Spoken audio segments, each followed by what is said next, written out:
Hello everyone, this is Subhalakshmi. Welcome all of you to this channel. A video रे मार्च 3 2022 batch 1 रे जो high school teacher पाई exam हेइथिला तार only botany question paper discussion करिबा सेथिरे total 35 question आसीथिला।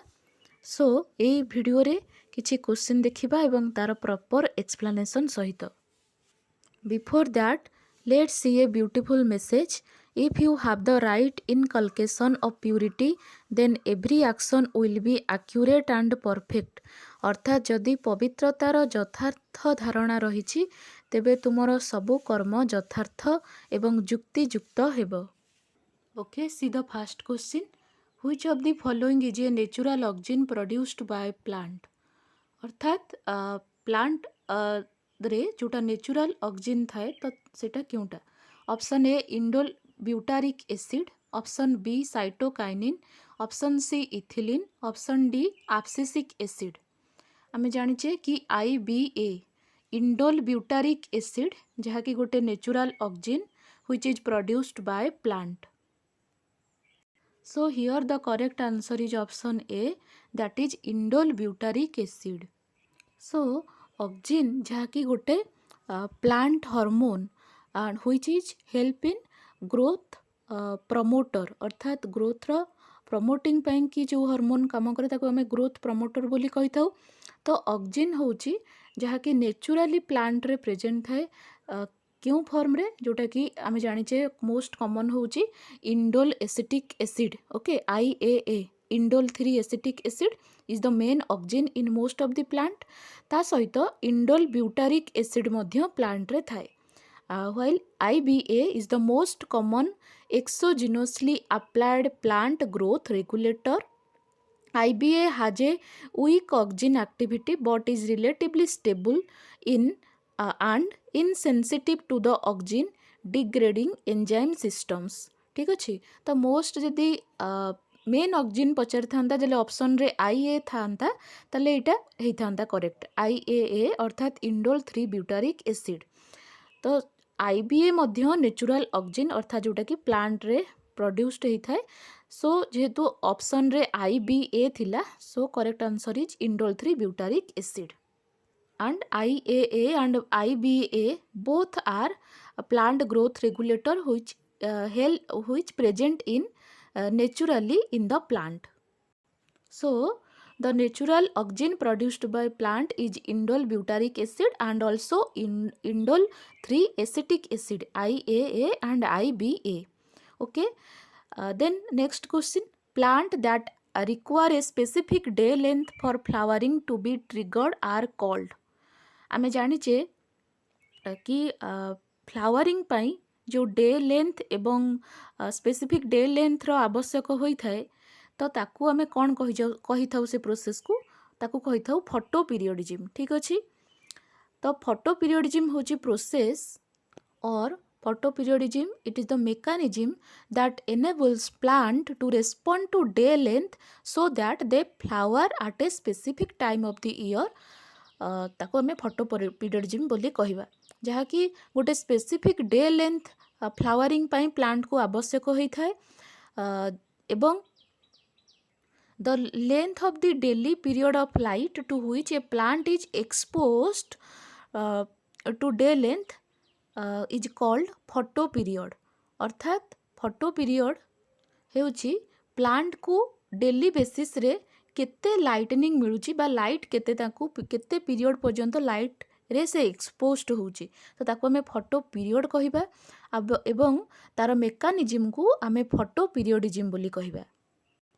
Again, photoperiodism on the basis of in this mechanism, plants are grouped according to their response to day length into they are called 3 types. They are called short day, long day and day neutral type. अर्थात ये photoperiodism रो mechanism को basis करी plant को आमे 3 different types रे divide करि थाउ। गोटे होची शॉर्ट डे, लॉन्ग डे एवं day neutral plant. Short day plant flowers when days are short, night are long. अर्थात शॉर्ट डे प्लांट अर्थ होची ए प्लांट को लाइट रो ड्यूरेशन बहुत कम दरकार एवं डार्क पीरियड अर्थात नाइट पीरियड अधिका दरकार तेबे जाइंकी ए शॉर्ट डे प्लांट रे फ्लावरिंग हब for example poinsettia and chrysanthemum ठीक अछि। तो ए प्लांट रे एमानंकु अधिका समय डार्क पीरियड रो आवश्यकता अछि एवं केवल दिन बहुत कम दरकार बा शॉर्ट डे सेति पई तांको कहा जाउची। तो लाइट पीरियड एमानंकु कम दरकार किंतु डार्क पीरियड एमानंकु अधिक दरकार सेति पई एमानंकु शॉर्ट डे प्लांट बोली कहा जाए। सेहि भली long day plant flower when days are long and night are short अर्थात जस्ट शॉर्ट डे प्लांट रो अपोजिट होची long day. Long day plant पाई लाइट पीरियड अधिका दरकार एवं डार्क पीरियड कम दरकार। तो ए प्लांट को आमे लॉन्ग डे प्लांट बोली कहिबा। फॉर एग्जांपल स्पिनाच राडिश तो ए सब प्लांट होचंती long day plant. Then day neutral plant. Day neutral plant flowering does not depend on length of the day और नाइट अर्थात जो प्लांट जो फ्लावरिंग पाई डे रो लेंथ किंबा नाइट रो लेंथ किछि इफेक्ट पड़ेनी तो सेमानंकु डे न्यूट्रल प्लांट बोली कहा जाए। फॉर एग्जांपल होउची टमाटो। सो एई भली भाबरे आमे फोटो पीरियडिज्म को बेसिस करी तीन प्रकार साधारणतः डिवाइड करि थाउ प्लांट को शॉर्ट डे लॉन्ग डे एवं डे न्यूट्रल। गोटे इम्पोर्टेंट मेकानिज्म जहाँ कि शॉर्ट डे प्लांट एवं लॉन्ग डे प्लांट रे देखा जाए देखिबा। फास्ट होची short day plant. Short day plant रे आमे जानिले कि एमानंकु लाइट पीरियड बहुत कम टाइम दरकार एवं डार्क पीरियड एमानंकु अधिका दरकार। अच्छा ये जो येलो कलर देखुछ एटा होची सपोज एटा होची ड्यूरेशन ऑफ लाइट एवं ये जो ब्लू कलर देखुछ एटा होची ड्यूरेशन ऑफ डार्कनेस। सपोज गोटे शॉर्ट डे प्लांट तो शॉर्ट डे प्लांट पाई कोन अधिका समय राति दरकार बा डार्क पीरियड अधिका दरकार किंतु आमे ताकू जदी अधिका समय लाइट पीरियड रे अधिका दबा अर्थात येलो जो कलर देखुछ येलो कलरटा अधिका समय अछि तो आमे जदी ताकू अधिका समय लाइट रे रखिबा डार्क पीरियड को तार कमई दबा ताहले फ्लावर केबे हबनी से प्लांट रे अर्थात प्लांट रे फ्लावरिंग हबो नाही ठीक अछि। तो एटा होची कोन शॉर्ट डे प्लांट रो फास्ट कंडीशन अर्थात शॉर्ट डे प्लांट को जदी शॉर्ट डे प्लांट पाई जनरली हमकु डे लेंथ कम दरकार नाइट पीरियड अधिका दरकार सेति पई आमे जदी नाइट पीरियड को कमई दउजे बा डार्क पीरियड को कमई दउजे ताहले प्लांट रे फ्लावरिंग हेबनी काहेकि ना ताकू जो सफिशिएंट डार्क पीरियड मिलिबा कथा ताकू मिलिला नाही। देन से शॉर्ट डे प्लांट को आमे जदी तार डार्क पीरियड को बढ़े दबा एवं लाइट पीरियड को कम कर दबा ताहले से प्लांट रे फ्लावरिंग हेउची ठीक अछि। तो शॉर्ट डे प्लांट रे डार्क पीरियड अधिका समय आवश्यक। अच्छा थर्ड कंडीशन रे आमे कोन कले ना लाइट पीरियड को कम कले ता सहित डार्क पीरियड को फुल्ली न देकी एई भली जे सेकंड कंडीशन रे देखिथिले ताको पूरा फुल्ली एक्सपोज्ड करा जायतिला डार्क पीरियड रे अधिका समय पर्यंत। तो थर्ड कंडीशन रे ताको फुल्ली एक्सपोज्ड न करा जाय कि डार्क रे ता डार्क पीरियड को इंटरप्ट करा गला by a small time of a light period अर्थात किछि ड्यूरेशन पर्यंत ता डार्क पीरियड को लाइट पीरियड द्वारा डिस्टर्ब करा गला ठीक अछि। माने डार्क पीरियड हैला पुनी टिके लाइट दिया गला तापर पुनी डार्क पीरियड आरंभ कर दिया गला देन लाइट तो एई भली भाबे ताको डिस्टर्ब करा गला ताहाले मध्य फ्लावरिंग प्लांट रे हेला नाही। तेणु एमे जानिले कि शॉर्ट डे प्लांट को फुल्ली दरकार डार्क पीरियड ना कि इंटरप्ट हबा दरकार ना कि बहुत कम हेबा दरकार। बहुत कम हेले मध्य प्लांट फ्लावरिंग हबनी प्लांट रे एवं तार नाइट पीरियडटा बा डार्क पीरियडटा जदि इंटरप्ट हैला लाइट पीरियड द्वारा ताहाले मध्य फ्लावरिंग हबो नाही। Flower when uninterrupted darkness exceeds critical night length अर्थात जेतेबेले फ्लावरिंग सेतेबेले हबो जेतेबेले तार नाइट पीरियडटा इंटरप्टेड हेबो नाही ताको फुल्ली एक्सपोज्ड नाइट पीरियड ताको दिया जिवो बा डार्क पीरियड ताको दिया जिवो। तो एटा होची शॉर्ट डे प्लांट। सेई भली लॉन्ग डे प्लांट रे जदि आमे लॉन्ग डे प्लांट आमे जानिचे कि तार डे लेंथटा अधिका करिबा एवं नाइट पीरियडटा को कम कले से प्लांट रे फ्लावरिंग हबो। सो फास्ट कंडीशन रे आमे तार डे लेंथ को अधिका देले एवं तार नाइट पीरियड को कम कले सो प्लांट शोइंग फ्लावरिंग तो प्लांट रे फ्लावरिंग हैला कहीं ना ताको जेतिकी डे लेंथ आवश्यक ताको मिली गला ठीक अच्छे देन सेकेंड कंडीशन रे आमे तार डार्क पीरियड को बढ़े देले एवं नाइट डे जो पीरियड को कमे देले तो ताहले प्लांट रे फ्लावरिंग शो करिवो नाही काहेकि ना ताको अधिका समय पर्यंत लाइट दरकार देन थर्ड कंडीशन रे लाइट पीरियड को मध्य कम रखिले किंतु तार जो डार्क पीरियड को इंटरप्ट कले गोटे लाइट पीरियड द्वारा से फ्लावरिंग हैला कहीं ना ताको लॉन्ग डे प्लांट को लॉन्ग डे प्लांट रे फ्लावरिंग हबा पाई ताको अधिक समय डे पीरियड बा लाइट पीरियड अधिका दरकार तो से जेतिकी लाइट थिला तार डार्क पीरियड ताको पुणी थरे आउ किछि लाइट दे दिया गला तो तार जेतिकी पाइबा कथा से सफिशिएंट पाइगला तापरे फ्लावरिंग शो कला ठीक अच्छे सो flower when the period of darkness is less than critical night length अर्थात जेतेबेले फ्लावरिंग सेतेबेले प्लांट रे शो करूची जेतेबेले तार डार्कनेस टा बहुत कम रहउची लाइट पीरियड ठारू बा क्रिटिकल नाइट लेंथ ठारू ठीक अच्छे सो सडे प्लांट रे अधिका समय नाइट पीरियड बा डार्क पीरियड रो आवश्यकता रही ताहले जाइंकी सेतिरे फ्लावरिंग हबो सो एई भली प्लांट माने जेहेतु लाइट एवं डार्क रो रेस्पॉन्स द्वारा फ्लावरिंग करूचंती तो ए प्रोसेस बा एई मेकानिज्म को आमे फोटो पीरियडिज्म बोली कहिबा ठीक अच्छे एवं the length of the daily period of light to which a plant is exposed is called photoperiod अर्थात फोटो पीरियड होची जो लेंथ रे लाइट माने कौन अर्थात डेली आमे जेतिकी लाइट रो लेंथ को प्लांट रे एक्सपोज्ड करिबा तो सेटा होची फोटो पीरियड बोली कहिबा एवं तार मेकानिज्म को फोटो पीरियडिज्म बोली कहा जाए सो here the correct answer is option A that is photo periodism plant that require a specific day length for flowering to be triggered are called photoperiodism. Then next term अछि option B रे thermoperiodism. So thermoperiodism is defined as the ability to discriminate between day temperature and night temperature.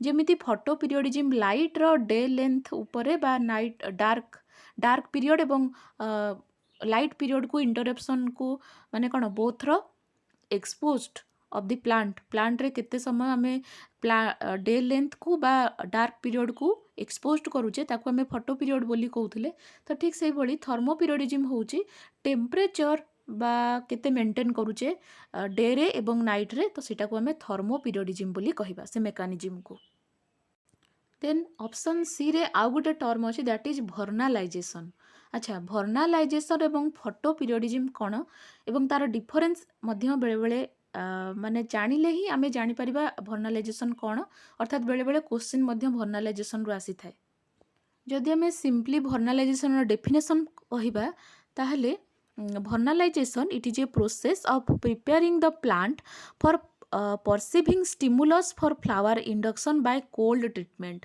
अर्थात vernalization होची plant रे flowering करिबा पई कि cold treatment दबा को आमे भर्नालाइजेशन सिंपल प्रोसेस रे सिंपल थिंग रे कहि परिबा सो जदि आमे फोटो पीरियडिज्म एवं भर्नालाइजेशन रो डिफरेंस देखिबा फास्ट देखिबा तार definition photoperiodism is the regulation of plant development in response to length of day और नाइट आमे जानिले एबे डे एवं नाइट रो लेंथ रो रेस्पॉन्स प्लांट प्रति जो मेकानिज्म शो करे सेटा को आमे फोटो पीरियडिज्म बोली कहि थाउ सो भर्नालाइजेशन होची is a cold treatment that induce the flowering and reduce the vegetative phase of plant अर्थात केतेक प्लांट रे फ्लावरिंग हेबा पई तांको कोल्ड ट्रीटमेंट करबा को पड़े अर्थात तांको अधिक समय कोल्ड एरिया आवश्यक बा कोल्ड टेम्परेचर आवश्यक तो ताकू आमे भर्नालाइजेशन से प्रोसेस को कहि थाउ जहा कि फ्लावरिंग प्रोसेस को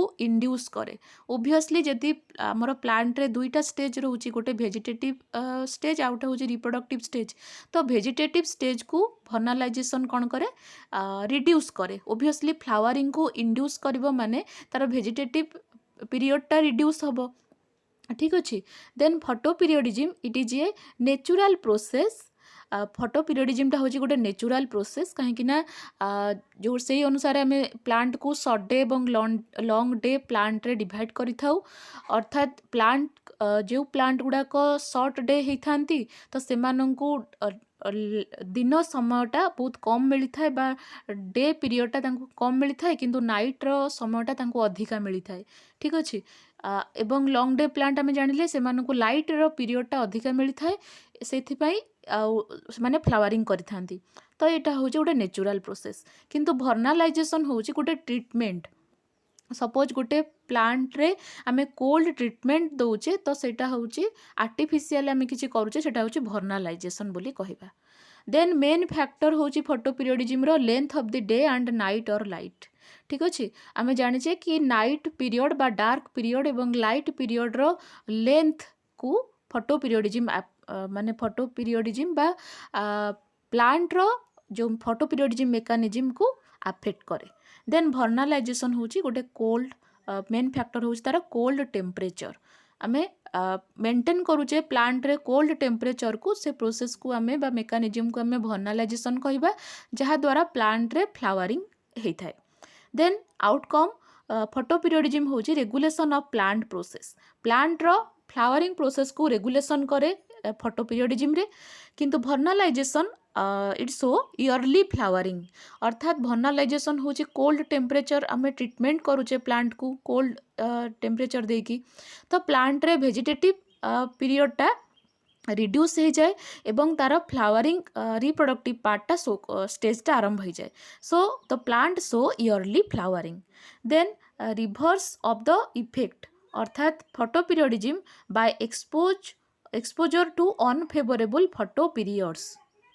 अर्थात फोटो पीरियडिज्म रो रिवर्स इफेक्ट कौन जदि आम अनफेवरेबल फोटो पीरियड रे प्लांट को एक्सपोज्ड करबा ताले प्लांट रे कौन तार फोटो पीरियडिज्म मेकानिज्मटा प्रॉपर शो करिबो नाही सेटा तार रिवर्स इफेक्ट।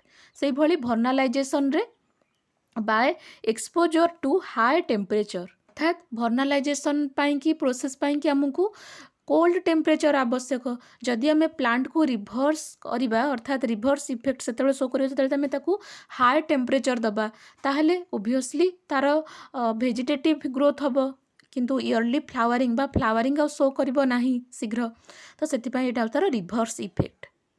एगेन आउ गोटे डिफरेन्स हो photoperiodism it mediated through florigen hormone. ठीक अच्छे। फ्लोरिजेन हार्मोन द्वारा फोटो पीरियडिज्म रेगुलेटेड होता है बोली कह जाए। फ्लोरिजेन हूँ गोटे हाइपोथेटिकल हार्मोन से भली भर्नालाइजेशन गोटे हार्मोन हूँ भर्नालिन से हार्मोन द्वारा मेडिएटेड होता है बोली कह जाए। ठीक अच्छे। सो यहाँ हूँ फोटो पीरियडिज्म एवं भर्नालाइजेशन भितर किछि डिफरेन्स। सो आमे फोटो पीरियडिज्म एवं थर्मो पीरियडिज्म एवं भर्नालाइजेशन विषय जानिले। लास्ट ऑप्शन थिला कि डॉर्मेंसी। सो डॉर्मेंसी कौन आमे जनरली सीड डॉर्मेंसी बोली ताको कहि थाउ। Seed dormancy is defined as a state in which seeds are prevented from germinating even under environmental conditions normally favourable for germination. अर्थात सीड डॉर्मेंसी हेउची सिंपली आम जदि कहबा सीड डॉर्मेंसी कौन ताहले सीड रो जर्मिनेशन हेबनी कौन सी भी कारण हो पारे जहाद्वारा सीड रो जर्मिनेशन हेबनी से प्रोसेस को आम सीड डॉर्मेंसी बोली कहबा। एमिति भी होता पारे कि सबु प्रकार फेवरेबल कंडीशन थाई कि मध्य जदि भी सीड रो जर्मिनेशन होनी से प्रोसेस को मध्य सीड डॉर्मेंसी बोली कहि परिबा।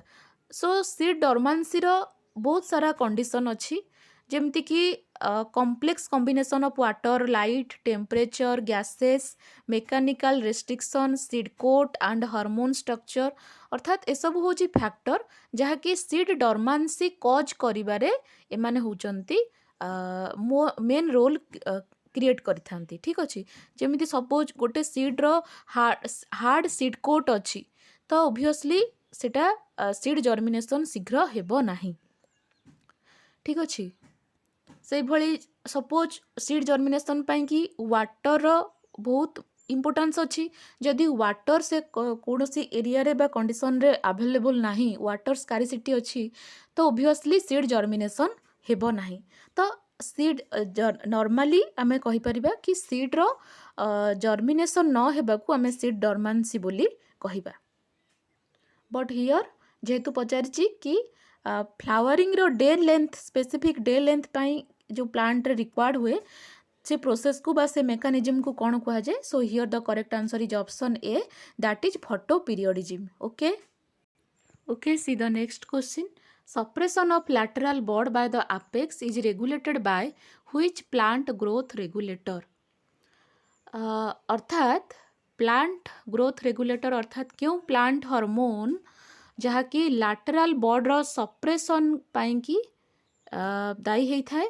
एवं आपेक्स को सॉरी हाँ एवं आपिकल डोमिनेंस शो करे आर अर्थ होची या so option A IAA option B GA option C ethylene option D cytokinin आमे जानिचे कि आपिकल डोमिनेंस पाई होची ऑक्जिन होची जहाँकि हेल्प करे तो आपिकल डोमिनेंस बा आपिकल पोर्सनटा ग्रो करी करी जीवो तो ऑक्जिन होची एथिपाई रेस्पॉन्सिबल जहाँ फल लाटेराल बॉड गुड़ाक सप्रेस हम लाटेराल ब्रांचेस बा लाटेराल बॉड तार ग्रोथ हेनी तो सप्रेसन ऑफ लाटेराल बॉड पाई कि रेस्पॉन्सिबल होता है जनरली ऑक्जिन सो IAA जहाँकि इंडोल 3 एसिटिक एसिड तो IAA होची गोटे natural form of the auxin which is present inside the plant so it correct answer हम ऑप्शन ए ठीक अच्छे that is auxin which help in the suppression of the lateral bud by the apex is regulated by plant growth regulator that is auxin so A slide रे देखो यहाँ हूँ आपिकाल dominance अर्थात आपिकाल dominance रे अर्थ कौन आपिकाल पोजिशनटा ही केवल ग्रो करी करी जाउथिबो अर्थात प्लांट रो हाइट बढ़ी बढ़ी चलुथिबो बा लेंथ इनक्रीज होउथिबो तो से ऑक्जिन दाई जेहेतु ऑक्जिनटा रूट किंबा सूट रो आपेक्स रे ही देखा थाए तो से जेहेतु ऑक्जिनटा आपेक्स रे थाए तो आपिकाल पोजिशनटा को ग्रो करी करी चले तो यहाँ को आम आपिकाल डोमिनेंस बोली कही था जहाँ फल कौन हुए जो साइट रे जो बॉड गुड़ाक थाए से सब कौन ना डॉर्मेंट कंडीशन रे थांती अर्थात से ग्रो हो पारे नाही तो यहाँ को आम आपिकाल डोमिनेंस बोली कहिबा ठीक अच्छे अच्छा जदि आम डिकैपिटेशन करवा अर्थात तार प्लांट रो अग्रभाग को बा ता आपेक्स को काटी दबा ताहले कौन हम ना तार लैटरल बॉड जहाँकि आउट ग्रोथ हम बा ग्रो करिबो एवं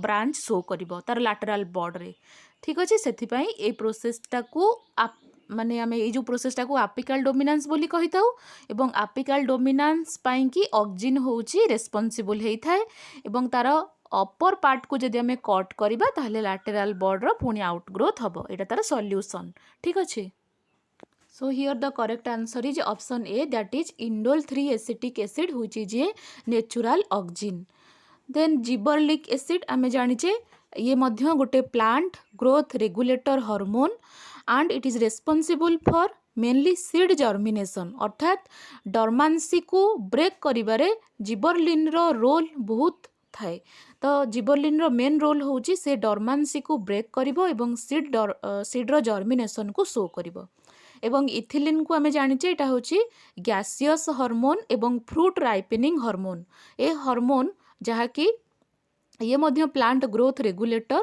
ता सहित आकु गैसियस हार्मोन बोली कहा जाए जेहेतु ये गैसियस स्टेट रे थाए एवं आकु फ्रूट राइपनिंग हार्मोन बोली मध्य कहा जाए जेहेतु यह फ्रूट रो राइपनिंग पाई बा फलटा पाचिबा पाई ए इथिलिन हार्मोन रेस्पॉन्सिबल होता है सो इथिलिनटा को फ्रूट हार्मोन बोली कहा जाए देन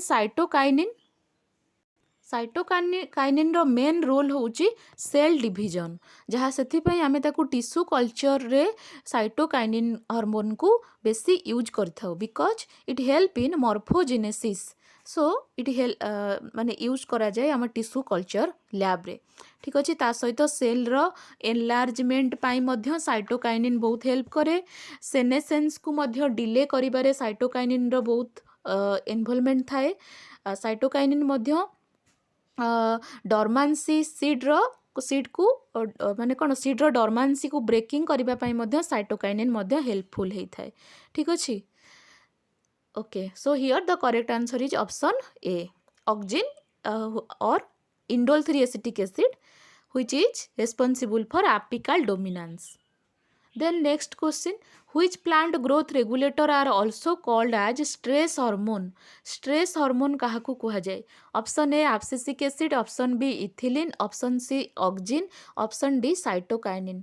आमे जानिचे कि abscisic acid जहा कि प्लांट ग्रोथ इनहिबिटर बोली हार्मोन बोली कुहा जाए तो ताकू स्ट्रेस हार्मोन बोली मध्य कुहा जाए ठीक अछि so why abscisic acid is called the stress hormone because it is found to induce various types of responses in plant against stress condition like the closure of the stomata during drought, seed dormancy, and it also ensures germination of seed during favorable condition. अर्थात जितेबले plant रे suppose stress condition आसी जाए तो plant रे सेतेबले abscisic acid stomata को close करिबारे seed dormancy करिबारे ए सब काम रे से हेल्प करे तो एटा ताकू स्ट्रेस हार्मोन एथि पई कहा जाउची प्लांट रो स्ट्रेस कंडीशन रे एहार रेस्पॉन्सिबल बढ़ी जाई थाए ठीक अछि एवं abscisic एसिड प्लांट पाई गोटे हेल्प करे कहीं ना जेहेतु गोटे स्ट्रेस कंडीशन सपोज वाटर रो स्कारिसिटी देखागला वाटर अवेलेबल नाही प्लांट पाई जदि सेतेबेले स्टोमाटा खोला रहिबो बा ओपन रहिबो ताहले कोन हबो ना अधिक ट्रांसपिरेशन हबो ट्रांसपिरेशन हल्ला द्वारा प्लांट रो डेथ हे जिवो सेथिपाई ड्राउट कंडीशन रे से स्टोमाटा को क्लोज करि दिए तो एटा गोटे हेल्प करे प्लांट को देन आ गोटे हेल्प करे कौन ना मनकर फेवरेबल कंडीशन नाही तो से सीड डॉर्मेंसी शो करे सीड को जर्मिनेट करने को दिए नाही तो या मध्य गोटे प्लांट पाई हेल्पफुल ठीक अच्छे तो abscisic एसिड को स्ट्रेस हार्मोन एथि कहा जाए ये प्लांट को स्ट्रेस कंडीशन रे ही प्लांट रे सीड डॉर्मेंसी एवं स्टोमाटा क्लोज भली कार्य करि थाए so here the correct answer is option A that is abscisic acid which is called commonly stress hormone एवं abscisic acid जहाँकि मध्य प्लांट रे फ्लावर किंबा लीफ रो abscission करिबारे मध्य हेल्प करे माने शीघ्र प्लांट रे लीफ एवं फ्लावर गुडा को झड़ी पड़े ताको आमे abscission बोली कहिबा तो abscisic एसिड बा ABA मध्य सेनेसेंस बा एजिंग प्रोसेस को फास्ट करिबारे प्लांट रे हेल्प करे अर्थात एटा मध्य सेथिपाई याकू ग्रोथ इनहिबिटर बोली कहा जाए ठीक अछि तो abscisic acid Madhya growth inhibitor in plant जेहेतु यह abscission एवं सेनेसेंस भली कार्य को प्रोमोट करे इन प्लांट रे ता सहित सेल डिविजन एवं सेल एलोंगेशन रे मध्य ये abscisic एसिड डिले करे सेल डिविजन एवं सेल एलोंगेशन को abscisic एसिड डिले करुथिबारु आकु मध्य ग्रोथ इनहिबिटर बोली कहा जाए एंड इथिलीन नाम को आमे जानिले आकु आमे जनरली फ्रूट राइपनिंग हार्मोन बोली कहिताउ एवं यह गैसियस स्टेट रे प्रेजेंट थाए ठीक अछि then next question an individual that possess two identical allele is known as अर्थात गोटे इंडिविजुअल रे जितेबले दुईटा आइडेंटिकल आलिली थिबो आमे ताकू कोन कहिबा option A heterozygote option B homozygote option C genotype option D phenotype आमे जानिचे कि जेतेबले आइडेंटिकल आलिली थिबो आमे ताकू होमोजाइगोट बोली कहिबा so here the correct answer is option B for example capital T S for example capital T ठीक अच्छे स्मॉल टी और कैपिटल आर तो ये कंडीशन को आमे कौन कहबा होमोजाइगोस कंडीशन कहबा तो जाइगोट को होमोजाइगोट बोली कहबा अर्थात दुईटा आइडेंटिकल आलिली कैपिटल टी दुईटा आइडेंटिकल आलिली तो ये प्रकार आइडेंटिकल आलिली को आमे होमोजाइगोस बोली होमोजाइगोस कंडीशन बा होमोजाइगोट बोली कहबा जदि कैपिटल टी स्मॉल टी थांता तो ए प्रकार कंडीशन को आमे कौन कहबा ना हेटेरोजाइगोट बोली कहबा अर्थात टू डिफरेंट आलिली आसी जीवो सेतेबेले ताको आमे हेटेरोजाइगोट बोली कहबा एंड जीनोटाइप तो आम जाने जहाँकि genetical constitute of the gene आम ताको जीनोटाइप बोली कहबा। फिनोटाइप होची external appearance of the character आम ताको आम फिनोटाइप बोली कहबा। फॉर एग्जांपल जमती कैपिटल टी एटा हो तार जीनोटाइप किंतु जहाँ को आम होमोजाइगोस बोली कहूचे सपोज एटा को कहबा कौन ना होमोजाइगोट इन टॉल कंडीशन किंतु फिनोटाइप होची कौन ना तार टॉल तो यहाँ हो तार जीनोटाइप एटा होची तार फिनोटाइप ठीक अच्छे। तो एक्सटर्नल अपीयरेंस टाको आम फिनोटाइप कहबा आउ जेनेटिकल कन्स्टिट्यूट को आम जीनोटाइप बोली कहबा। So here the correct answer is option B, that is homozygote, an identical that possesses two identical allele. Sorry, an individual that possesses two identical allele is known as homozygote. Then next question, the characters which are transmitted quite or almost unchanged in the hybridization process and therefore in themselves constitute the character of the hybrid are known as। अर्थात जदि आमे देखिबा कि कौनसी character जहाँकि transmit होची quite और almost unchanged hybridisation process रे गोटे कैरेक्टर जहाँकि कौनसी प्रकार चेंज न होइकी ट्रांसमिटेड होची and constitute the character of the hybrid ताको आमे कौन कहबा। Option A dominant character, option B recessive character, option C first filial generation, option D second filial generation. देख जदि आमे गोटे कॉमन एग्जांपल नबा कि टॉल प्लांट रो जेनोटाइप कौन हो पारिबो कैपिटल टी हो पारिबो किंबा कैपिटल टी स्मॉल टी भी हो पारिबो। तो ठीक अच्छे ये कंडीशन टाको आमे कौन कहबा होमोजाइगोस बोली कहबा किंतु एटा को हेटेरोजाइगोस बोली कहबा। अर्थात ये जो कैपिटल टी होची responsible for the tall character तो टॉल कैरेक्टर पाई कि जो रेस्पॉन्सिबल होची कैपिटल टी जदि मु ताकू होमोजाइगस कंडीशन रे निए किंबा ताकू हेटेरोजाइगस कंडीशन रे निए सेटा बोथ शो करिवो टॉल प्लांट ठीक अच्छी। किंतु जदि मु ड्वार्फ को सपोज स्मॉल टी एवं आ गोटे हूँ कैपिटल टी स्मॉल टी मुझे स्मॉल टी को होमोजाइगस कंडीशन रे नेबी एवं ताकू हेटेरोजाइगस कंडीशन रे नेबी ताले कौन हम जोटा स्मॉल टी रिसेसिव रे थिबो सेटा ही तार शो करिवो कैरेक्टर अर्थात ड्वार्फ प्लांट हबो किंतु जदि स्मॉल टी कैपिटल टी सहित थिबो सेटा ड्वार्फ प्लांट शो करिवो कि केबे शो करिवो नाही। ताहले जोटा ड्वार्फ बा रिसेसिव कैरेक्टर से होमोजाइगस रे थिले ही ड्वार्फ शो करिवो किंतु हेटेरोजाइगस कंडीशन रे थिले से केबे ड्वार्फ शो करिवो नाही काहेकि एटी टॉल प्लांट होची डोमिनेंट तार डोमिनेंट कैरेक्टर शो करिवो। तो क्वेश्चन से पचारि कि जदि गोटे कैरेक्टर हाइब्रिड होला परे भी तार कैरेक्टर चेंज होनी देख स्मॉल टी ता हाइब्रिड हेले कौन तार कैरेक्टर चेंज हो जाउची कि नहीं काहेकि ना small T responsible for dwarf character जदि ताको हाइब्रिड कैरेक्टर अनुसार नबा कैपिटल टी स्मॉल टी नबा ताहले प्लांट केबे ड्वार्फ प्लांट शो करिवो नाही। तेणु ड्वार्फ कैरेक्टर बा रिसेसिव कैरेक्टर अठी ऑप्शन बी हबो नाही। तो ओब्वियसली डोमिनेंट कैरेक्टर जहाँ को आमे हाइब्रिड कंडीशन रे नेला परे मध्य तार कैरेक्टर केबे चेंज हुए नाही। कैपिटल टी तार जीनोटाइप थिले भी टॉल प्लांट शो करिवो किंबा कैपिटल टी स्मॉल टी बा ताकू हाइब्रिड कंडीशन रे नेले भी बा ताकू हेटेरोजाइगोट कंडीशन रे नेले भी से प्लांट टॉल प्लांट ही शो करिवो काहेकि ना कैपिटल टी होची dominant over the dwarf plant dwarf gene ठीक अच्छे। तो से एटा हेटेरोजाइगस कंडीशन रे भी हाइब्रिड शो करिवो सेथिपाई एठी करेक्ट आंसर हबो डोमिनेंट कैरेक्टर।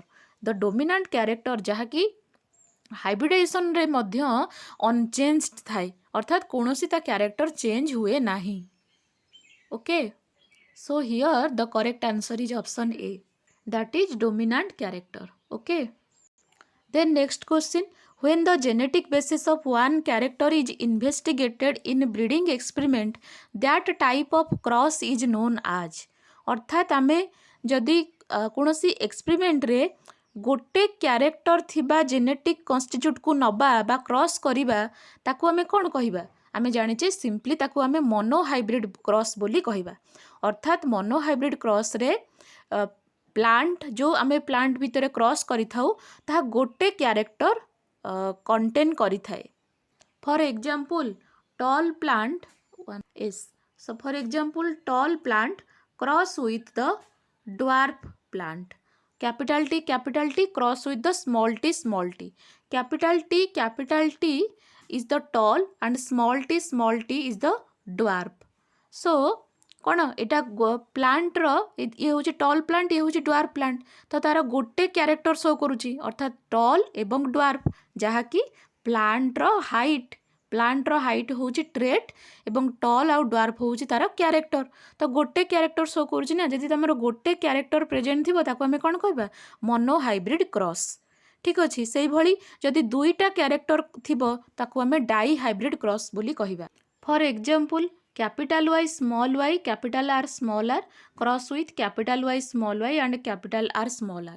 जदि आमे डाई हाइब्रिड क्रॉस रो एग्जांपल नबा suppose capital Y small y cross जो small capital R small r ये गोटे कैरेक्टर अर्थात दुईटा कैरेक्टर सपोज Y होची रेस्पोंसिबल फॉर प्लांट रो सीड कलर। ठीक अच्छे एंड आर हूँ रेस्पोंसिबल फॉर द प्लांट रो जो सीड अच्छी तार सेप सीड रो सेप इटा हूँ सीड रो कलर तो दुईटा कैरेक्टर है तो ताको आमे डाई हाइब्रिड क्रॉस बोली कहिबा। जदि दुईटा कैरेक्टर भितर क्रॉस आमे दुईटा कैरेक्टर थिबा जीनोटाइप नहीं कि आमे ताको क्रॉस करूचे बा ब्रीडिंग एक्सपेरिमेंट करूचे ताको आमे डाई हाइब्रिड क्रॉस बोली कहिबा। जेमती एठी होउची कोन सीड रो कलर एवं सीड रो शेप को कैरी करिछि तीटा कैरेक्टर हैला। मोनो हाइब्रिड क्रॉस रे केवल प्लांट रो हाइट थिला तो गोटे कैरेक्टर थिला से भली ट्राई हाइब्रिड क्रॉस रे तीनटा कैरेक्टर थिबो एवं टेट्रा हाइब्रिड क्रॉस रे चारिटा कैरेक्टर थिबो। ओके सो एटा सिंपल कि जोटा प्लांट रे गोटे कैरेक्टर बेसिस रे जो जेनेटिक बेसिस रे ब्रीडिंग एक्सपेरिमेंट करा जाय ताको हमें मोनो हाइब्रिड क्रॉस बोली कहि थाउ। Then next question, which law state that the two allele of a gene separate or segregate during gamete formation so that a sperm or an egg carries only one allele of each pair। अर्थात क्यों law अर्थात Mendel जो law देइथिले क्यों law रे तार statement होउची अर्थात दुईटा आलिली ऑफ ए जीन सेपारेट एमिति होंती बा सेग्रीगेट होंती जा फल रे सेमानंकर गैमेट प्रत्येक आलिली रो सॉरी आलिली पेयर रो one allele of each pair अर्थात प्रत्येक पेयर रो आलिली को क्यारी करिथिबो। तो एटा क्यों लॉ को शो करूची मेंडल कर।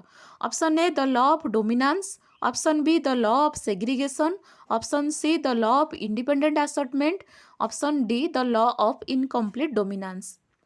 देखो जदि गैमेट रो अर्थात आलिली ऑफ ए जीन रो गोटे आलिली जो दुईटा आलिली सेपारेट होउची बा सेग्रीगेट होउची गैमेट फॉर्मेशन टाइम रे तो ताकू आमे द लॉ ऑफ सेग्रीगेशन बोली कहिबा। So here the correct answer is option B, that is the law of segregation, which state that the two allele of a gene separate or segregate during gamete formation so that a sperm or an egg carries only one allele of each pair। So आमे जानिचे जहाँ Gregor Johan Mendel जहाँ को father of genetics बोली कहा जाए तो से generally दुईटा टू टाइप ऑफ क्रॉस करथिले जोटा कि आमे जानिचे मोनो हाइब्रिड क्रॉस एवं डाई हाइब्रिड क्रॉस। तो दुईटा क्रॉस रु से आउटकम ए तीनटा लॉ को पोस्टुलेट करथिले। So Mendel postulated 3 law which are now called after his name as Mendel's law of heredity. तो तांको नेम अनुसार ए तीनटा लॉ को मेंडल्स लॉ ऑफ हेरिडिटी बोली कहा जाए। तो law of dominance and recessive and law of segregation ए दुईटा लॉ होउची मोनो हाइब्रिड क्रॉस रो दुईटा law and last one that is independent assortment ए लॉ होउची डाई हाइब्रिड क्रॉस रो आउटकम। ठीक अच्छे तो यहाँ होउची मेंडल कर तीनटा लॉ बा मेंडल कर पोस्टुलेट। ठीक अच्छे सो जोटा लॉ ऑफ सेग्रीगेशन थिला मेंडल कर मोनो हाइब्रिड क्रॉस रो दुईटा लॉ भितर गोटे लॉ होउची law of segregation. This law state that a pair of allele are brought together in F1 hybrid they remain together without mixing or contaminating or blending with each other and separate complete pure during formation of the gamete. ठीक अच्छे अर्थात जो law of segregation रो meaning होची जो आलिली pair थाए F1 generation रे formation हुए suppose yellow is cross with green yellow होची capital Y and cross with the green color then the gamete form capital Y and small y then the F1 in the F1 generation outcome is hybrid that is capital Y and small y that is yellow plant ठीक अछि suppose yellow color the yellow flower is formed so law of segregation रो अर्थ होची जो F1 generation रे हेटेरोजाइगोस form रे जो plant रो character आसिला तो तापरे ये जो कैरेक्टर थाए कोन कैपिटल वाई एवं small I Y both parent रू आसीची तो बोथ पेरेंटर अर्थात होची जो येलो कलर शो करुथिबा प्लांट रो फ्लावर एटा होची ग्रीन कलर फ्लावर शो करुथिबा प्लांट तो जेतेबेले ए दुईटांको क्रॉस करा गला जेतेबेले हाइब्रिड आसिला अर्थात येलो प्लांट रो कैपिटल वाई एवं ग्रीन रो स्मॉल वाई तो F1 जेनेरेशन रे जो कैपिटल वाई स्मॉल वाई आलिली रहिले तो से दुईटा आलिली केबे मिसी जानती नाही किंबा it not so contaminating without mixing और ब्लेंडिंग अर्थात ब्लेंडिंग अर्थ होची मिक्स अर्थात से माने मिसी जाती से कैरेक्टर जहाँ फल जितेबाला गैमेट फॉर्मेशन हुए से माने इजिली सेपारेट और each other separate complete and pure अर्थात capital Y and small Y both are separate during the formation of the gamete सेथिपाई आकु मध्य law of purity of gamete बोली मध्य कुहा जाए कारण प्रत्येक गैमेट रे गोटे कैरेक्टर माने गोटे जीन प्रेजेंट थाए ठीक अच्छे तो आलिली जोटा कि पेयर अवस्था थाए एवं जितेबाला सी सेपारेट हुए तो प्योर होइकी सेपारेट हुए अर्थात प्रत्येक गैमेट रे जोटा कि having either gene for capital Y और either the gene for small Y ठीक अच्छे तो ए प्रोसेसटा बा ए लॉ को मेंडेल कर लॉ ऑफ सेग्रीगेशन बा law of purity of gamete बोली कहा जाए So here the correct answer is option B, that is the law of segregation. Law of segregation also called purity law of purity of gamete. अर्थात जोटी two allele of a gene separate or segregate during gamete formation gamete formation time रे allele रो दुईटा जो gene separate हुअंती segregate हुअंती जहाँ फल रे प्योर गैमेट फॉर्मेशन हुए तो ताकू लॉ ऑफ सेग्रीगेशन बा law of purity of gamete बोली कहा जाए so correct answer is option B then next what is the phenotypic ratio in the hypothesis of independent assortment F2 generation independent assortment होची law को law dihybrid cross रो law maintain करो तो independent assortment रो F2 generation अर्थात से directly indirectly यह पचारि कि dihybrid cross रो फिनोटिपिक रेशियो केते आमे जानिचे डाइहाइब्रिड क्रॉस रो फिनोटिपिक रेशियो होची 9:3:3:1 so option C is the correct answer dihybrid cross रे टोटल 16 गैमेट फॉर्मेशन होतला 16 ऑफस्प्रिंग फॉर्मेशन होतला तो 16 ऑफस्प्रिंग एई भली भाबरे सेग्रीगेट होतले 9:3:3:1 तो ऑप्शन सी हबो करेक्ट जहा कि डाइहाइब्रिड क्रॉस रो ratio and which is the hypothesis of independent assortment of the F2 generation. So मेंडेलकर जो तीनिटा लॉ थिला सेमानकर डेफिनेशन टे देखिबा फास्ट लॉ होची law of dominance if the two allele at a locus differ then one the dominant allele determines the organism's appearance the other the recessive allele has no noticeable effect on the organism appearance law of dominance होची मेंडेलकर monohybrid cross रा outcome थिला तो monohybrid cross रे से या कहिथिले कि जो dominant allele ही तार क्यारेक्टर शो करुच्ची किंतु रिसेसिव आलिल रो क्यारेक्टर कौन सी अपियरेंस शो करू नाही तो ताकू लॉ ऑफ डोमिनेंस बोली कहा जाए से भली लॉ ऑफ सेग्रीगेशन होची the two allele for a heritable character segregate during gamete formation and end up in different gamete. अर्थात जेतेबेले टू allele बा टू पेयर ऑफ allele जेतेबेले सेपारेट होउथिले तो सेमाने प्योर हेकी सेपारेट होउथिले, सेमाने मिक्स हो जाउनथिले बा ब्लेंडिंग शो करू नथिले। ब्लेंडिंग रो अर्थ होची mix. Suppose capital T small T से माने मिक्स कैरेक्टर शो करूनथिले जेतेबेले गैमेट फॉर्मेशन होउथिला। गैमेट फॉर्मेशन हबो माने प्रत्येक गैमेट इजीली सेपरेट होउथिले विदाउट एनी मिक्सिंग। अर्थात capital T is the one gamete and small T is the another gamete. तो ताको हमें law of segregation or law of purity of gamete बोली कहि थाउ।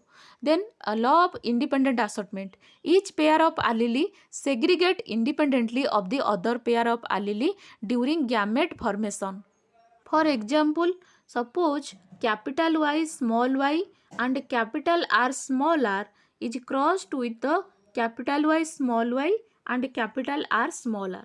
आमे जानिचे कि लॉ ऑफ इंडिपेंडेंट असॉर्टमेंट होची मेंडलकर डाई हाइब्रिड क्रॉस रो आउटकम थिला जोटा कि सेकेंड लॉ थिला law of independent assortment. So it is inheritance law formulated after this first principle law of segregation. Law of segregation परे बा first principle परे से law of independent assortment देथिले which is allele for a trait separate when gamete are formed allele pairs randomly unite at fertilization. Total तीनिटा law भितरु law of independent assortment total third law थिला, किंतु जदि आम mono hybrid cross और die hybrid cross ये देखा ताले law of independent assortment तांकर second principal बा लॉ थिला। ठीक अच्छे, कहीं ना मोनो हाइब्रिड क्रॉस रे से देथिले लॉ ऑफ डोमिनेंस एवं law of segregation. Then dihybrid cross जोटा कि सेकेंड एक्सपेरिमेंट थिला, सेकेंड एक्सपेरिमेंट रो लॉ ऑफ इंडिपेंडेंट असॉर्टमेंट होची लॉ। तो सेकेंड एक्सपेरिमेंट रो गोटे लॉ थिला लॉ ऑफ इंडिपेंडेंट असॉर्टमेंट।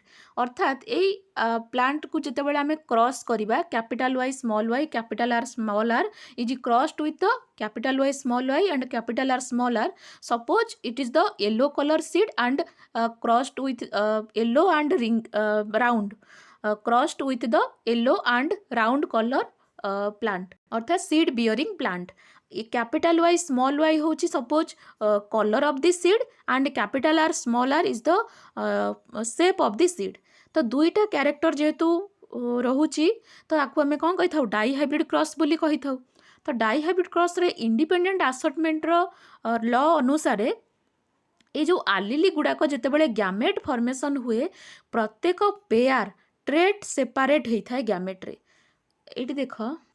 ये देख कि capital Y small Y capital R small R cross with जितेबाला कैपिटल वाई स्मॉल आर सहित निजे क्रॉस हम बा सेल्फिंग हम तो गैमेट कौन फॉर्मेशन हम obviously capital Y and capital R माने प्रत्येक पेयर रु गोटे गैमेट रे प्रत्येक पेयर ही प्रेजेंट थिबो। ठीक अच्छे, प्रत्येक जीन रु गोटे गोटे प्रेजेंट थिबो आ गोटे पेयर सृष्टि करुथिबो। तो एटा होची गोटे गैमेट। तो ये भली चारिटा गैमेट फॉर्मेशन हुए ए डाई हाइब्रिड क्रॉस रु। तो आउ गोटे टोटल डाई हाइब्रिड क्रॉस रु 8टा गैमेट फॉर्मेशन हुए अर्थात गोटे प्लांट रु चारिटा एवं आउ गोटे प्लांट रु चारिटा।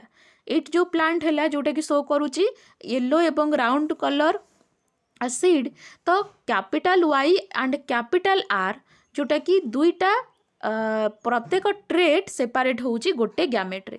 allele for a trait separate when the gamete are formed. जेतेबेले गैमेट फॉर्मेशन होची प्रत्येक ट्रेट रो allele सेपरेट होची अर्थात ये होची राउंड एवं रिंकिल्ड वाला सीड, ये होची येलो एवं ग्रीन वाला सीड। तो येलो कलर एवं round capital Y capital R प्रत्येक ट्रेट रु गोटे गोटे allele सेपरेट होची। से भली capital Y with small R से भली small Y with capital R and last one is the small Y and small R. तो से भली आ गोटे प्लांट जोटा कि capital Y capital R small R से भली चारिटा गैमेट शो हम। तो आपको आम लॉ ऑफ इंडिपेंडेंट असॉर्टमेंट बोली कही थाउ। अर्थात the factors or gene assert themselves independently at random and freely। सेथिपाई इटा होची law of independent assortment. Okay, माने प्रत्येक ट्रेट रु जीन गुड़ाक बा फैक्टर गुड़ाक इंडिपेंडेंटली बा फ्रीली से माने असर्ट हुअंती गैमेट फॉर्मेशन करंती। सेथिपाई याकू लॉ ऑफ इंडिपेंडेंट असॉर्टमेंट बोली कहा जाए। So here the phenotypic ratio of the independent assortment of the F2 generation ba dihybrid cross ର ratio ହେଉଛି 9:3:3:1. Okay. Then last question. ATP is a energy carrying molecule found in the cells of all living things. What is the full form of the ATP? अर्थात ATP ର full form पचारछि. Simple question. ATP ର full form होछि adenosine triphosphate. So एठी हबो option B is the correct answer, that is adenosine triphosphate. ATP जहाकू energy currency बोली कहा जाए तो एटीपी रो फुल फॉर्म होची आडेनोसाइन ट्राइफॉस्फेट, से भली एडीपी रो आडेनोसाइन डाइफॉस्फेट. ठीक अछि. So simple question. So correct answer is option B. So आज आम ए भिडियो रे टोटाल बटनी रो 35 क्वेश्चन रु 9टा क्वेश्चन आम डिस्कसन करिले एवं तार प्रॉपर एक्सप्लेनेशन मध्य देखिले. सो नेक्स्ट भिडियो रे एहाकू आमे कंटिन्यू करिबा. Okay, thank you.